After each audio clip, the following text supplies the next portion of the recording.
Olá, bom dia a todos. Fim de semana batendo na porta e a gente trazendo boas notícias sobre o mercado de couros no país. Nesta quinta, o governo atendeu a um pedido da CNA e colocou fim ao imposto de exportação sobre o couro Wet Blue.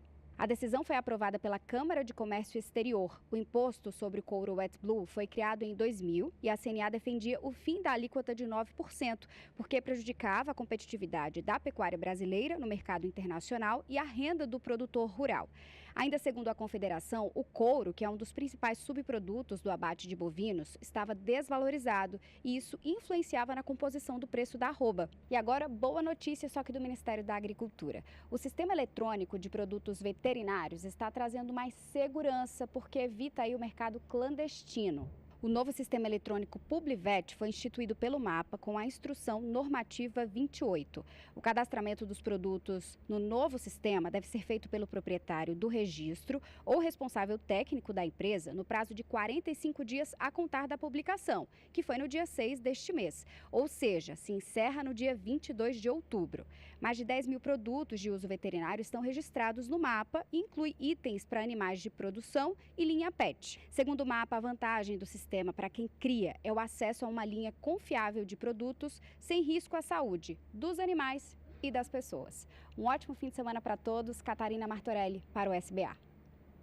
O vazio sanitário da soja encerra amanhã, sábado, 15 de setembro, para alguns dos maiores estados produtores do Brasil, como é o caso do Mato Grosso.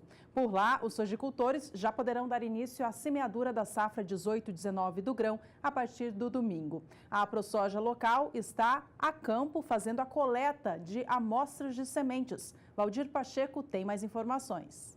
Os classificadores de grãos contratados pela Associação dos Produtores de Soja e Milho de Mato Grosso, a ProSoja, já estão em campo para coletar sementes de soja para a safra 2018-2019. A iniciativa faz parte do projeto da associação chamado Semente Forte. No total, são 6 profissionais homologados pelo Ministério da Agricultura, Pecuária e Abastecimento, MAPA, que fazem a coleta em todas as regiões produtoras do estado. Para ter validade e respaldo jurídico, caso necessário, as sementes devem ser recolhidas pelos profissionais no máximo em 10 dias contados da chegada na fazenda. E a seguir, os parâmetros estabelecidos na legislação para condicionamento de sementes na fazenda. Após a coleta, que deve seguir o padrão do MAPA, o material é remetido para o laboratório. A ProSoja espera obter 500 amostras de sementes. O objetivo do projeto é verificar, por meio de análise laboratorial, não apenas a qualidade intrínseca da semente, mas principalmente como as mesmas têm chegado até as propriedades rurais. Segundo a ProSoja, a meta é entender se existem perdas durante o transporte da sementeira até o armazém do produtor ou em qual momento estas sementes podem estar perdendo qualidade. Com a pesquisa finalizada e de posse dos resultados, a ideia é elaborar material de orientação aos produtores rurais. Outro objetivo do projeto é orientar sobre armazenamento de sementes na fazenda e como fazer para que sejam minimizadas perdas que refletem em produtividade e em economia. Os produtores rurais que tenham interesse em ter as sementes avaliadas devem entrar em contato com o setor da defesa agrícola da ProSoja, por meio do telefone 0 operadora 65 3642 4215 ou por e-mail defesa.agricola@aprosoja.com.br. Valdir Pacheco para o SBA, Sistema Brasileiro do Agronegócio. E um levantamento realizado pelo Instituto de Economia Agrícola, o IEA, indica aumento de área e produção de várias culturas do estado de São Paulo, embora as baixas precipitações tenham comprometido a produtividade de parte delas. As informações agora com o nosso repórter Gustavo D'Angelo.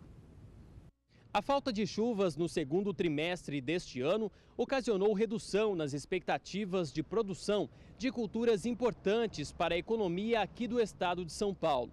Segundo informações do Instituto de Economia Agrícola, o IEA, a área ocupada com grãos aumentou 4,55% em relação à safra passada. e a produção teve um incremento de 1,9%. A produtividade, porém, foi menor em 2,53%. Os resultados apurados para a soja mostram crescimento de área de 5,7% e de 6% na produção. Para o milho safrinha, foi registrado aumento de 9,5% na área em produção, em comparação ao ano anterior.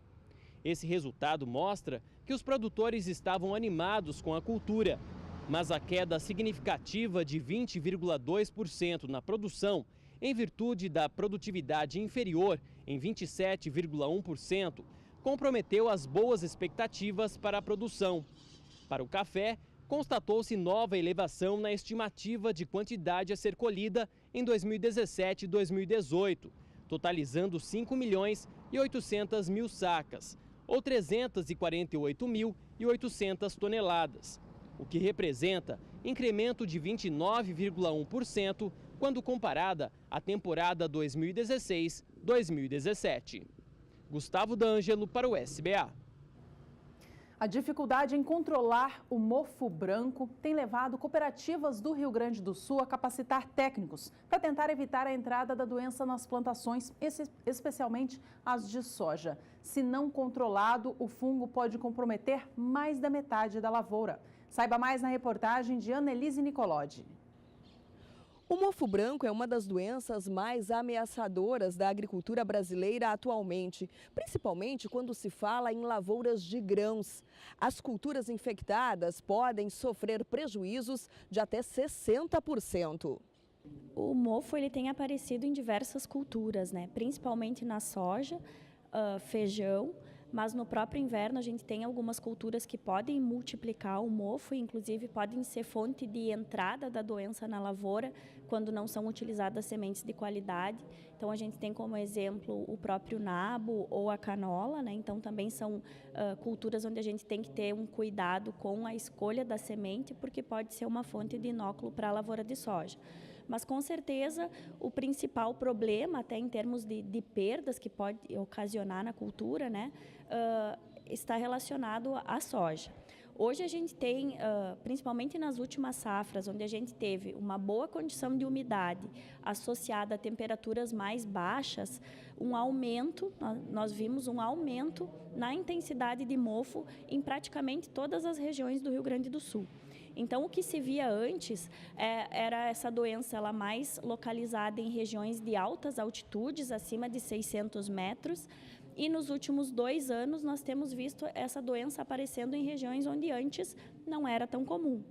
A presença do mofo branco em várias regiões do Rio Grande do Sul motivou essa cooperativa a promover um evento com todos os técnicos de diferentes municípios gaúchos, onde a organização atua. A CCGL e a RTC, que é a Rede Técnica Cooperativa, estão preocupados em trazer mais conhecimento para o produtor, nesse primeiro momento para os técnicos de todas as cooperativas associadas à CCGL, e esse conhecimento vai ser com certeza repassado ao produtor no campo para a gente conseguir manejar melhor e até barrar a entrada da doença em áreas onde ainda não entrou, ou que a gente saiba controlar ela, manejar ela de uma forma eficiente para impedir o seu aumento nas próximas safras. Mas como a doença se instala na plantação e como combater esse fungo antes que ele traga grandes prejuízos? É o que vem desafiando pesquisadores, agrônomos e produtores ao longo dos anos. Principalmente maquinários. Além do maquinário, qualquer coisa que transporte solo, que transporte restos culturais que possam conter estruturas do patógeno, também a semente. Semente ela pode trazer o patógeno junto com ela. Então são as 2 principais portas de entrada. Além daqueles esporos que podem vir pelo vento, aí também. E aí, como é que faz o controle disso, O que o produtor deve levar em conta? Então ele cuidar com essa porta de entrada, realmente tentar evitar que a doença entre na área dele. E também depois monitorar, ele saber se ele tem aquela doença na área dele, ele saber as condições climáticas que acontecem lá e depois monitorar tudo isso. Para poder trabalhar dentro de um manejo integrado, não tem nenhuma medida sozinha que ela vai controlar a doença. Então ele cuidar depois com escolha de cultivar, época de semeadura, aí tem alguns produtos que ele também pode estar usando, que podem ajudar ele a abafar, aí tentar reduzir esse potencial de doença. Além de algumas outras estratégias, como o manejo cultural, o espaçamento da cultura, a escolha da cultivar é extremamente importante, né? O ciclo da cultivar, porte, se é ciclo determinado ou indeterminado. Então, tudo isso, rotação de culturas é extremamente importante, então não colocar um outro hospedeiro na área se o nível dele é muito alto. Plantio direto também ajuda bastante. Então, aí são várias medidas que vão trabalhar junto, né? Um manejo integrado, ele tem que pensar num todo do sistema para realmente estar tendo sucesso no manejo da doença. O mofo branco foi identificado pela primeira vez no Brasil em 1921, no estado de São Paulo, em plantações de feijão. Por décadas, ele se espalhou por quase todos os estados do país, especialmente na Bahia, Goiás, Mato Grosso do Sul e Minas Gerais. E não ficou só no feijão, atingindo com bastante força também a soja, especialmente no Rio Grande do Sul. Foi encontrada essa doença em 1975, a primeira vez no município de Itapejara, pelo Dr. Arley Melo Reis. E desde lá essa doença vem aumentando e intensificando nas lavouras dos produtores, principalmente nas regiões mais altas, de altitude mais alta em relação ao nível do mar, que é onde ela encontra um ambiente mais favorável. Então aqui no Rio Grande do Sul, hoje aqui estamos discutindo os aspectos relacionados à doença e depois direcionando diferentes táticas de controle. Então estamos entendendo melhor e através disso aonde que pode aumentar então o mofo branco no Rio Grande do Sul, principalmente nas regiões mais baixas. Mas se o produtor continuar trabalhando a favor ainda da doença, ela também está ocorrendo nas regiões de altitude menor.